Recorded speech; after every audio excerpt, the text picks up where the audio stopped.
Inch B is joining us today. Today we're gonna be going over a full body at-home workout that you do not need any equipment. I'm gonna provide some modifications, but I'm gonna go through each movement. But before I get started, I would love for you guys to subscribe to the channel, turn on the notifications bell, and I would love your support. If you find this workout fun, helpful, you wanna do it with someone, feel free to share with them and leave a comment below when you finish the workout with your time. So we're gonna get started. It is gonna be 4 rounds for time. The first movement is going to be push-ups. We're gonna do 10 push-ups. Then the second movement will be 15 air squats. Third movement is gonna be 20 mountain climbers.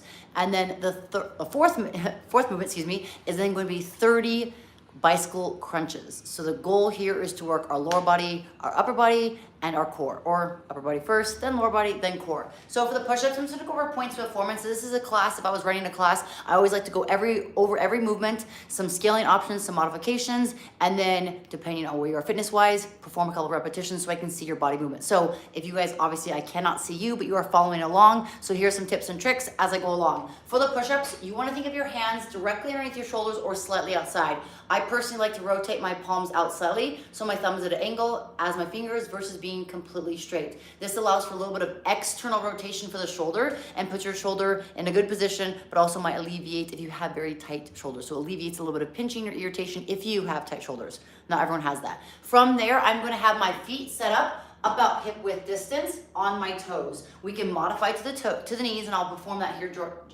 shortly, excuse me. So as I come down to the floor, you wanna think of spreading the fingers nice and wide so you have good contact with the floor.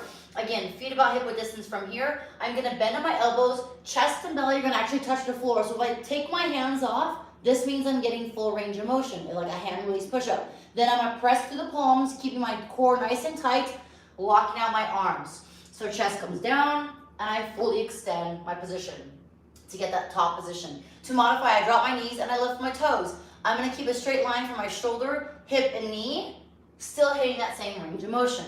Now, if at any point that is too difficult or you don't have the strength, that's okay. Everything can be regressed. So we could grab a bench or a box, you could set it up, and essentially I would be at an angle, right? If I'm looking at my right leg here, off the bench or box, and then I would do my push-up. You can always drop to the knees as well and perform those push-ups off of a bench or box. If for whatever reason that's too challenging, you can do them against the wall. That's the nice beauty of movement, is that we can always regress it or progress it. So push-ups, easy peasy. Any questions, leave a comment below. Second movement, air squats. Feet are gonna be underneath the shoulders or slightly turned out. Again, this is a guide to start with. I have longer legs, so I typically put my feet outside my shoulders. Then from here, I'm gonna bend at the knees and hips. Butt's gonna go straight down. I'm gonna get my hip crease below the top of the thigh. Then I'm going to stand. The reason I want my hip crease below the top of the thigh is that it's gonna do 2 things. One, promote full joint flexibility or movement of that joint.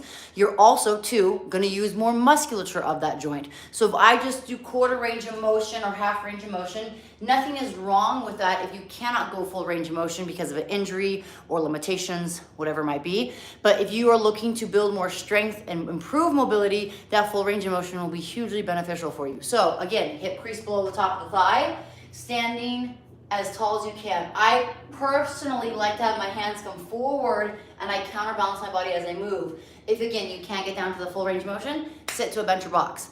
Next, we're gonna be those mountain climbers. We're gonna come back to that plank position. We can do them 2 ways, quickly with our knees coming in and out, or more slowly if you have not as much strength to hold your body in that position. So in that plank position, hands are directly into my shoulders.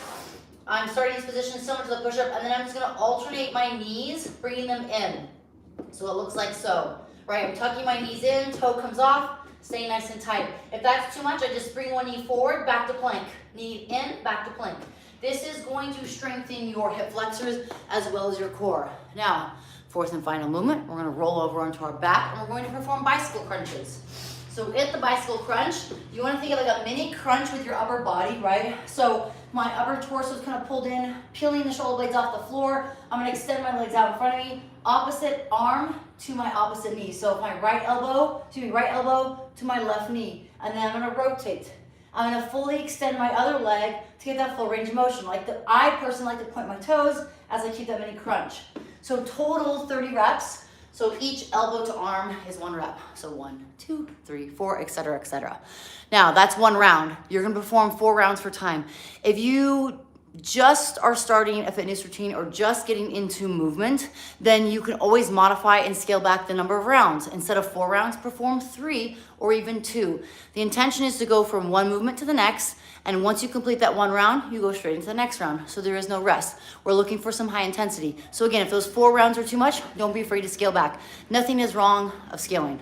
I've been working through a back issue right now, so I have not been doing as much fitness as I wanted to do or want to do, so there are some modifications, so nothing is wrong with that. So please feel free to give this workout a go. Let me know. This requires no equipment. You could literally do this in your hotel gym. You could do this in your garage if you have a garage gym, or even the living room. If you found it beneficial, please feel free to share with friends and family. Leave a comment below if you get after this workout and what time you receive or what time you get on it. And if there's anything specific you guys would like to see, please let me know. One of the upcoming videos I have will be talking about the difference between deadlift, conventional deadlift, and sumo deadlift.